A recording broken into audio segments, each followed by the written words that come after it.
Coming soon in Season 2 of The Soul of Life. Dr. Tammy Nelson is an erotic recovery expert. She's a leading expert on infidelity and the healing of sexual relationships. Today on The Soul of Life, I speak with Dr. Nelson about what it takes to have a vibrant sex life with a monogamous partner and how cheating during COVID has taken on new proportions. If I am, a mom stuck home homeschooling my kids and I've been in my yoga pants for 7 months and haven't worn makeup and my life is about Cheerios and trying to figure out algebra, and then I meet someone online who thinks I'm like sexy and alive and charming and beautiful and, just wants to make out with me, like I'm a totally different person for 10 minutes a day, and that makes you feel alive for those 10 minutes. Dr. Nelson is the author of Getting the Sex You Want and The New Monogamy, Redefining Your Relationship After Infidelity. We talk about the mindset that's required to prevent or recover from infidelity and why it can be an opportunity. There's really several phases of recovery after an affair. So if people are coming in during the crisis, they don't want to hear that this is a great thing, but they do identify with the idea that this is usually like a wake up or breakup moment. Tammy says the key to a new monogamy that can survive infidelity is to see the big picture and how you fit into it, something that the stress and intense emotions of the crisis often cloud. When you're having an affair, it's not that you are necessarily looking for someone else, you're looking to be someone else. So if we look at who did you become in that affair instead of, why did you cheat on the person that you're with, then we have a totally different narrative that both people can understand and look at a little bit differently.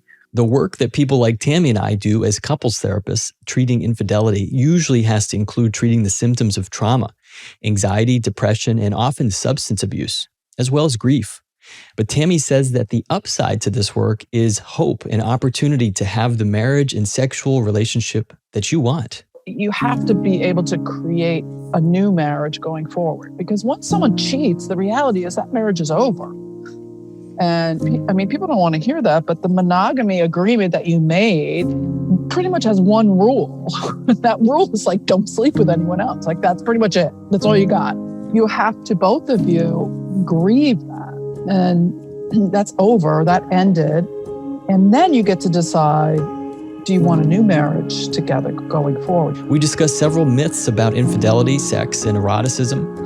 There's so many myths around women needing emotional connection and men just wanting, objectified sex. And frankly, it's not true. Women actually do cheat for sex. Men tend to cheat for emotional reasons. And that flips the whole paradigm of what we think about. Do all affairs happen because of sexual problems? Does communication and empathy have the power to fix sexual frustration? If we work on our companionship and we get really close and we communicate well and we go to therapy and learn how to talk to each other, then our sex life will just take care of itself. And that's totally not true. Why does emotional closeness sometimes kill erotic passion? The longer you're together in a relationship, you would think the more comfortable you are sharing your desires and your fantasies, but it actually works the opposite, because the more you're together, the safer you feel and the more family you feel. And you don't want to have sex with your family, so that, it actually decreases and desexualizes your relationship. Why is it important to tease apart safety and trust to have a hot sex life? Safety and trust are different. So you do have to trust your partner to go to those places, those edges of your erotic desires, so that you can push your own edge, so you can explore those places without feeling shame or risking shame. And you do have to trust that person, but you don't have to feel safe. And there's a difference, because in really good sex, you shouldn't feel safe. You should feel kind of embarrassed, and you should feel oh my God, I can't believe I did that. And I can't believe I made that noise. And I can't believe I was that person. And the only way to do that is to feel like you're in a sort of trusting environment. What's the problem with the monogamous relationship where one partner has taken sex off the table? One of the things you commit to when you're committing to marriage or monogamy is to be sexual partners. And that if you're not going to have sex with your partner, it's not okay to hold them hostage and say, well, I don't want to have sex with you, but you can't have sex with anyone else either. And finally, I asked Tammy about a term that many therapists and sex therapists have adopted to refer to themselves as being sex positive.